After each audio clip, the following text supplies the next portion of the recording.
पोळ्याच्या दिवशी आणला हाले आणि एवढ्या तोपायचं काय केलं ते सांगतो थांबा. तर काय चालेल मित्रांनो, तुम्ही म्हणताल काय तर मित्रांनो आज पोळा होता. मग मस्त इकडे नारळ सोडले सकाळी सकाळी मित्रांनो. लय बकळ सोडावं लागते नारळ. पुन्हा निघलो मित्रांनो, जायचं होतं आता नारळ फोडाय.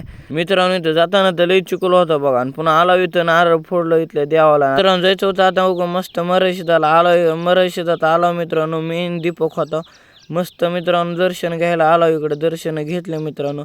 पुन्हा एकदा 4 नारळ फोडले मित्रांनो. निघलो गावाकडं. गावाकडून बघितलं तर बैल पोळ्याचा नंदी पोहू लागला मधून. पुन्हा मित्रांनो लवबायाने एवढ्या मोठ्या तोफा आणल्या मित्रांनो. घेतलं मी खोक आणि जावं म्हणलं आता पळून मस्त घेऊन तोफा.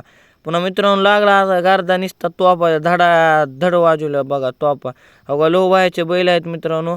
आणि अवघा हलक्या फिलक्या इथं आमच्या पारापाशी दर फिरवत येतं. पुन्हा मी बी लावली तोप मित्रांनो मस्त उगा. मित्रांनो तुमच्या गावात कसा बैल पोळा होता कमेंट करून नक्कीच सांगा बघा. आणि मित्रांनो जास्तीत जास्त व्हिडिओ शेअर करा का कळायला पाहिजे समजेल. तर मित्रांनो पुन्हा इथं डायरेक्ट खाल्याच आणला होता आज मित्रांनो बैल पोळ्याला. पुन्हा मित्रांनो आपला बैल काढला मित्रांनो. मस्त उगं धुला बैलाला जरा चांगला धुला मित्रांनो.